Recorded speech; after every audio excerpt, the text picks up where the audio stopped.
Merci Razi Ben Ahmed. Donc, on va commencer avec une petite présentation. Donc, si vous pouvez nous rappeler un peu ce que vous faites. Aslama, Razi Ben Ahmed, président de l'initiative méditerranéenne pour le développement. Think tank tunisien né en 2013. D'accord. Est-ce qu'on pourrait rappeler éventuellement ce que vous faites exactement dans ce think tank? Alors, ce think tank a deux grands volets principalement. Donc, un volet think tank classique, c'est-à-dire des études, des analyses d'impact. On travaille beaucoup sur tout ce qui est relations économiques, commerciales de la Tunisie avec l'Union européenne, avec l'Afrique, même avec le Mercosur. On a fait des études pour l'Union européenne, pour la Konrad Adenauer Stiftung. Donc, on est vraiment un centre de recherche classique sur des sujets qui nous intéressent, dont surtout économique et développement. Et on a une particularité, on est présent sur le terrain, on fait beaucoup de formation pour les jeunes. On attache une grande importance à la formation, notamment à la formation aux nouvelles technologies. C'est une façon d'impacter notre économie, d'impacter nos régions et de récupérer un gisement de croissance. On a plein de gisements de croissance qu'on n'est pas en train d'exploiter. Donc l'idée, c'est vraiment d'aller vers les jeunes filles, les régions, pour exploiter tous ces gisements de croissance. C'est ce qu'on a essayé de faire. Parfait. Justement, si Razi, si on est là aujourd'hui, c'est un peu pour parler de ce que c'est expliquer un peu peut-être ce que c'est que l'économie numérique, ce que c'est que le rôle MTH, si éventuellement la formation dispensée pour nos jeunes correspond éventuellement aux besoins des entreprises sur le marché du travail, TIC, etc. Donc, pour commencer, est-ce qu'on pourrait... il faut dire que là, plutôt, on entend beaucoup parler justement d'économie numérique et de sa contribution dans la dynamisation de la machine économique de plusieurs pays. Mais est-ce qu'on pourrait d'abord expliquer ce que c'est que l'économie numérique et comment est-ce qu'elle peut appuyer un développement socio-économique? Chouf, c'est une question très intéressante où il n'y a pas vraiment de définition fixe ou scientifique pour l'économie numérique. Et ça a commencé dans la deuxième moitié des années 90 avec Internet. Et à l'époque, on parlait d'économie d'Internet. Donc, tout ce qui est lié à Internet. Après, avec l'évolution d'ailleurs, cette définition a progressé avec le progrès de la technologie et de la science. Donc, il y a eu, entre-temps, de nouvelles technologies. Il y a eu l'intelligence artificielle, le big data, le cloud, l'imprimante 3D, le cloud, tout cela. Alors, vous avez Internet d'une part, vous avez les mobiles, les téléphones portables, vous avez les capteurs, tout ce qui fait Internet of Things, Internet des objets. Tout cela, tout ce monde-là fait l'économie numérique. Et l'idée, c'est de les connecter ensemble, toutes ces composantes, avec la 5G, pour en faire quelque chose d'encore plus efficace. Donc, l'économie numérique, c'est tout ce qui peut... c'est toute la connexion, si vous voulez, au service de l'économie et du social. Pour vous donner un exemple, aujourd'hui, l'économie numérique, ce n'est pas simplement la technologie pour elle-même, pour soi, c'est l'écologie appliquée, la technologie appliquée à des secteurs classiques, comme l'agriculture, comme le tourisme, comme le transport. Et c'est là où on va vers une véritable disruption, vers un véritable changement. D'accord? Donc, on parle aujourd'hui d'agritech, on parle de transport intelligent, on parle de smart cities, et c'est en train de révolutionner nos vies. Donc effectivement, c'est Razi. Moi, je voudrais rentrer un peu plus dans le concret. Si on prend l'exemple de l'agritech, qui fait l'application de ces technologies-là et quel est l'apport en terre? Chouf, l'agritech, l'utilisation de la technologie pour l'agriculture, elle est révolutionnaire. Ça va de choses très simples à des choses hyper compliquées, à de la recherche qu'on ne s'imagine même pas, quels sont le potentiel. il y a une certaine banalisation de l'utilisation de la technologie dans l'agritech. Par exemple, je vais vous prendre un exemple très simple. Aujourd'hui, vous avez عندك ثانية في سوسة وانت تخدم في تونس تجم بالبورتابل نتاعك تشوف l'état تاع الكولتور نتاعك تجم avec une application satellitaire تشوف exactement l'état de sécheresse du terrain et vous activez votre irrigation à distance, etc., etc. Il y a beaucoup de choses qui ont été faites où l'économie numérique fait Tunis fait à deux volets. Un volet où on devrait pouvoir répliquer ce qui a été fait ailleurs, déjà retard ce qui est énorme, et un volet dans lequel nous trouvons tout ce qui est recherche et développement où après tout, on a eu la preuve déjà de par le passé que les Tunisiens sont capables, une fois qu'ils ont les compétences et qu'ils sont bien formés, d'inventer des choses nouvelles et de révolutionner aussi à leur façon et de contribuer à cette révolution en marche. Parfait. Vous avez en partie répondu à la question suivante. Si on a à comparer aujourd'hui Tunis ou l'Europe en termes d'économie numérique, où est-ce qu'on en est et est-ce qu'on a justement les fondements nécessaires pour construire des modèles viables? Votre question est très intéressante. Je vais y répondre de deux façons. D'abord, je vais caricaturer. Tunis et l'Europe, les deux sont en retard. Aujourd'hui, les géants dans la technologie, c'est les États-Unis et c'est la Chine. Mais si l'on prend l'Europe comme exemple, quand même, nos partenaires commerciaux ou économiques sont en Europe. Mais c'est ça le problème. Pourquoi on prend l'Europe comme exemple? C'est comme si on s'inspirait de la France et de l'utilisation du Minitel, alors que les gens utilisent Internet. Ce n'est pas pour critiquer. Ce que je veux dire, c'est que si on doit prendre l'exemple, on doit prendre l'exemple des pays qui sont en avance. Comme les pays asiatiques, la Corée du Sud, comme la Chine, comme les États-Unis. Et d'ailleurs, on a des Tunisiens qui travaillent à la NASA, on a des Tunisiens qui sont présents partout. Donc, on est capable de s'inspirer des économies les plus performantes. Donc oui, aussi bien l'Europe que la Tunisie sont en retard. Quand on parle aujourd'hui, vous savez, les fameux GAFA et leur équivalente en Chine maîtrisent un petit peu cette technologie, ils sont en avance et surtout dans tout ce qui est recherche et développement. Cela ne veut pas dire qu'on doit baisser les bras, alors jamais. On doit toujours aller de l'avant et essayer de former les jeunes, de faire en sorte qu'il y ait une banalisation, une démocratisation de cette technologie. Ça suppose plusieurs prérequis. D'accord. Donc, Sirazi, on a compris que ce soit la Tunisie, voilà, l'Europe, aujourd'hui en retard par rapport au Bildin Wahdokhlin, mais est-ce qu'au moins on a les fondements en fait, pour construire des modèles viables en termes d'économie numérique? Il est trop tôt pour parler de fondements. Du coup, on est en retard par rapport à l'Europe. Donc, fondement, disons, je préfère dire plutôt qu'on a un écosystème qui est en train de se former, qui est encore au début. Et pour avoir les fondements, il faut avoir un certain nombre de critères. Il faut d'abord avoir l'infrastructure. L'infrastructure de base est importante. Et quand je dis infrastructure, pas seulement la fibre optique à Tunis capitale, mais je veux dire aussi l'inclusion partout. Il n'y a aucune raison qu'aujourd'hui, il n'y ait pas d'infrastructure dans le sud ou dans le nord-ouest qui ne soit pas de qualité. Donc, il faut vraiment... je suis pour l'inclusivité. Mais 4G, mais 4G, ما تخدمكش اليوم. 4G, il faut du fixe, il faut de la DSL, il faut de la fibre optique, il faut généraliser tout ça. Comme on a rendu la vaccination obligatoire pour nos enfants, comme il faut avoir Internet obligatoire partout. لازم الطفل كي تولد كي يكبر كي يتعلم يبدا عنده انترنت موجوده. D'accord? Ça doit être un bien de première nécessité. D'accord. Banalisé à disposition de tout le monde. Et à haut débit, وما يقصش كيف ما قلنا. خاطر ما تنجمش il y a certaines applications qui نقص لك internet donc لازم تعاود كل شيء من الاول. C'est pas possible. Après il faut un cadre juridique.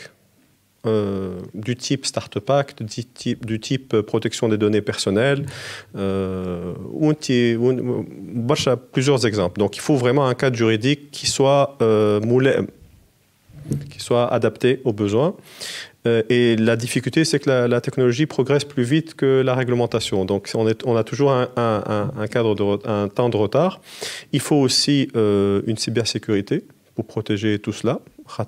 Il y a, comme partout dans tous les domaines, il y a de la délinquance. Donc, il y a des gens qui essaient de profiter du système et des failles. Donc, il faut une cybersécurité mzalza. Il faut des entreprises, une coopération entre entreprises privées et publiques. Il faut une coopération entre l'université et le secteur privé pour qu'il y ait une adaptation entre l'offre et la demande. Donc, il faut un certain nombre de critères. Et les liums, dès où ils se mettent en place, il y a des initiatives. Mais des fois, si c'est galvaudé, si c'est utilisé à tort et à travers, mais c'est comme ça qu'on va arriver. Mais actuellement, on a une accélération de l'accélération. On a vu que le trend qui accélérait a connu... C'est pas un trend linéaire. Alors, il fait des bons, Donc, et c'est là où on a peur de perdre le rythme. Le wagon, le train est parti, on a peur de le perdre. Donc, il faut aller de l'avant. Alors, l'épidémie de la Covid et la crise sanitaire nous ont montré que certaines choses qu'on pensait qui allaient mettre 10 ans pour se développer, du jour au lendemain, ça a été mis en œuvre. On l'a vu avec Amazon fait Europa, qui a gagné. C'est le grand gagnant, justement, parmi les grands gagnants, c'était Amazon. Donc il y a une transition très rapide vers la technologie. Donc aujourd'hui, il faut donc mettre le paquet, l'accent sur les formations. Et à terme, il faudra repenser toute notre éducation, tout notre système éducatif qui a fait notre succès post-indépendance. Les tawa Tunis ونامانا واللي توا ولا عائق توا اللي تسبب في الهجرة في الحرقة في خيبة الأمل في tout ce que vous voulez, tous les maux de notre société moderne, c'est parce qu'on a une éducation qui n'est plus adaptée à notre réalité, à la réalité du monde tel qu'on la vit.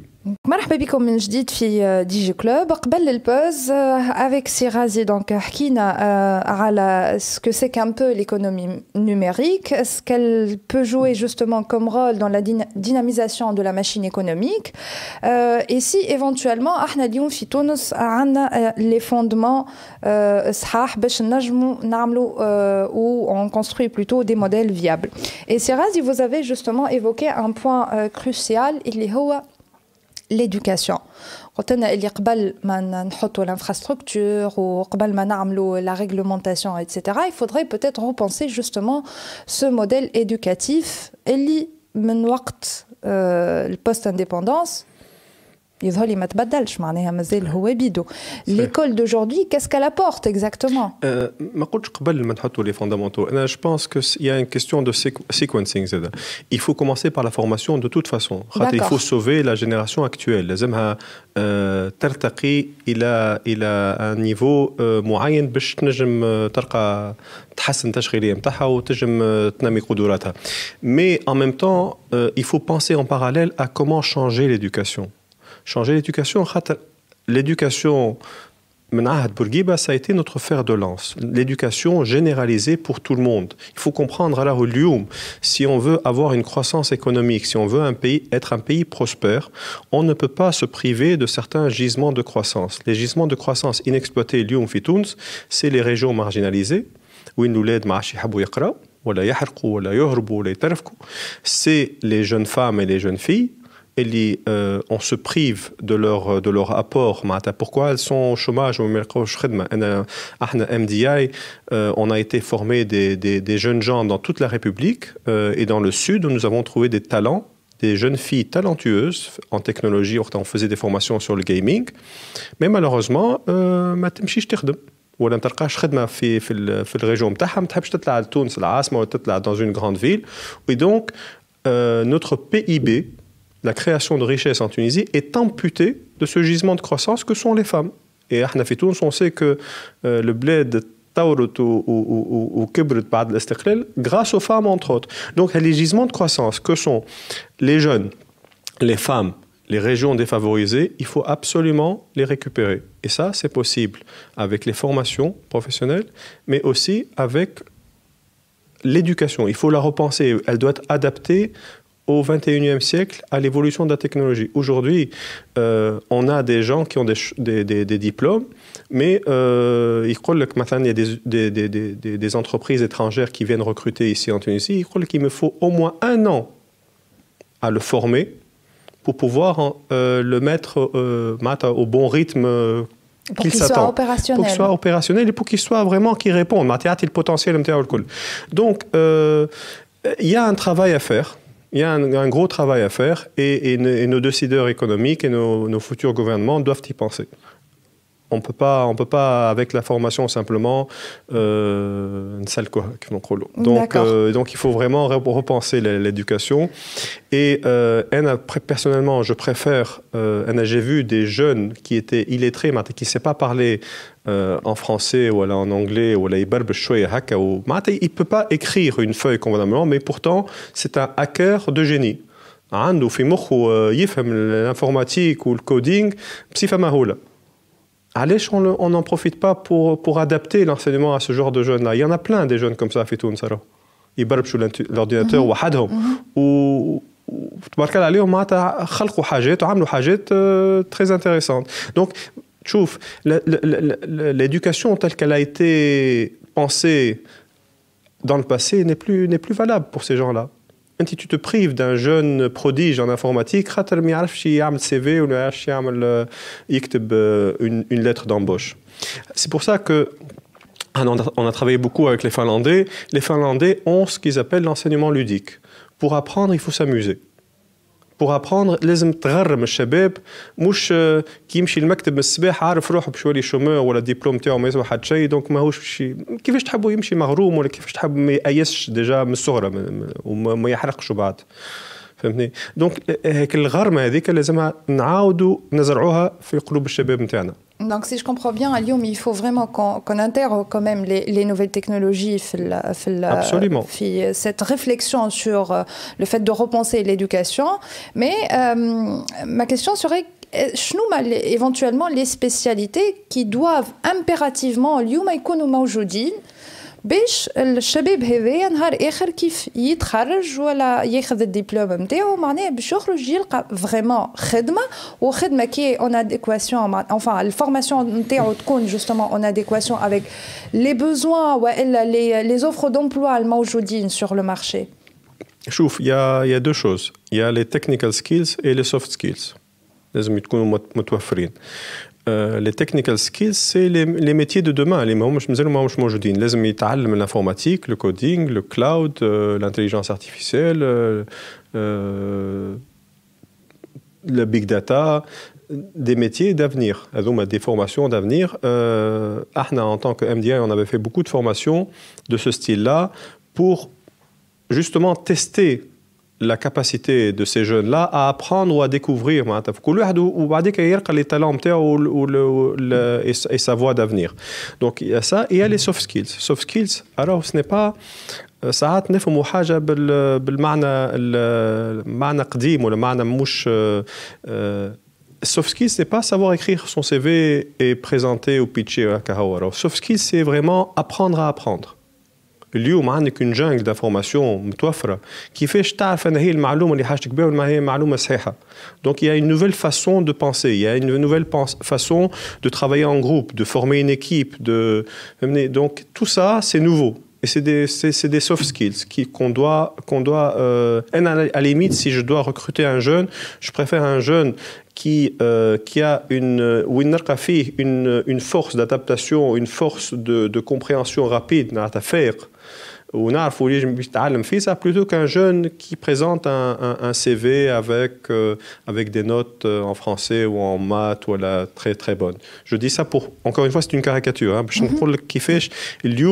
C'est un besoin d'adaptation et d'adaptabilité qui est recherché. Un jeune يبدأ عنده. Moi, je vais prendre un petit exemple en fait pour rebondir sur ce que vous étiez en train de dire, Serazi. Je pense que les acteurs privés, en fait, ils ont un grand rôle à jouer, en termes de formation des jeunes. Et si l'on prend l'exemple de Huawei, récemment, j'étais présente à un événement qui est le Talent Day. Et ils ont évoqué effectivement un ensemble de recommandations qui a été présenté justement ce jour-là, pour dire que voilà, effectivement, la formation aujourd'hui, il y a une espèce de gap en fait entre la formation et le marché, et les besoins plutôt du marché du travail et des entreprises. Et ils ont également fait une petite rétrospective à les programmes que Huawei fait aujourd'hui avec ses partenaires universitaires. Donc, j'en citerai l'ICT Academy, Seeds for the Future, éventuellement. Et vous aussi, vous étiez présent à cet événement. Donc, Tatina, un peu, quelle est votre vision éventuellement de ce rôle que peuvent justement jouer les acteurs privés en termes de formation pour les jeunes? Alors, dans le المشهد هذا اللي حكينا عليه من مقبليك, où on a un écosystème en évolution qui est encore à ses débuts, qui doit faire ses preuves. Le rôle du secteur privé est fondamental. Surtout que les institutions publiques doivent aussi faire leur mise à niveau et aller vers la transformation digitale. Donc on parle d'un petit écosystème qui est à ses débuts et qui doit évoluer. Alors aujourd'hui, on a la chance d'avoir une entreprise comme Huawei.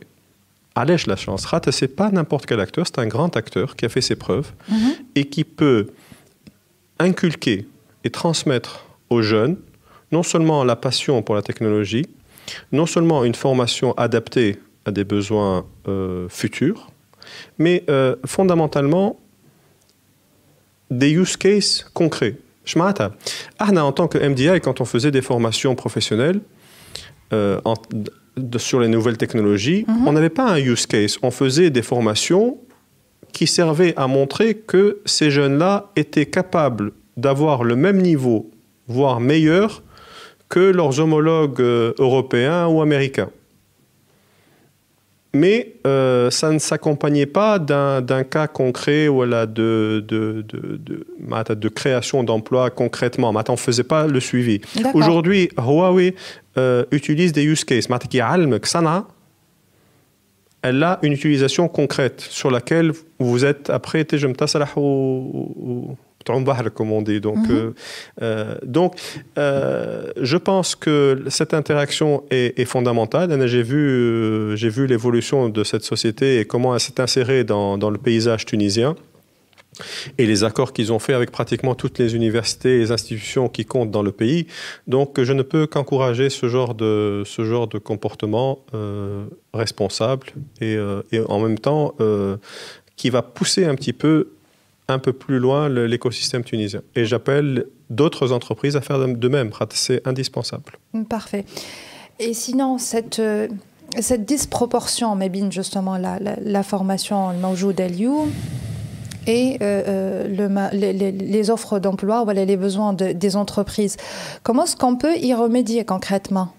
Ce que fait Huawei, il faut des accords entre l'entreprise et l'université et le secteur privé. Après tout, vous allez répondre à un besoin du secteur privé. C'est le but. Vous n'allez pas lui apprendre un métier s'il n'en a pas besoin. D'accord? Donc, il faut que cet écosystème qui se met en place,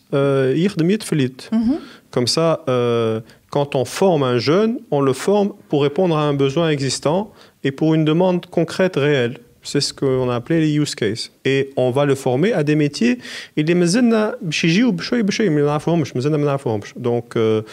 et on va voir dans les prochaines années toute la partie IoT, la partie cybersecurity, la partie cloud, intelligence artificielle. Aujourd'hui, on ne peut concevoir être une entreprise, on ne peut concevoir travailler sans intelligence artificielle. L'intelligence artificielle vous permet de décupler vos forces et votre impact. Donc il faut que l'écosystème فيه لحمة باش يخدم اليد في اليد مع بعضه باش نطوروا تونس وننميو اقتصادنا. Parfait. Justement, en fait, Siraz, et moi je voudrais revenir sur un dernier point. En fait, Huawei, ce jour-là, ils ont présenté un white paper à PwC. Et l'une des recommandations portait sur la création de diplômes hybrides dans des domaines spécifiques, par exemple la fintech, l'agritech, la biotech, etc.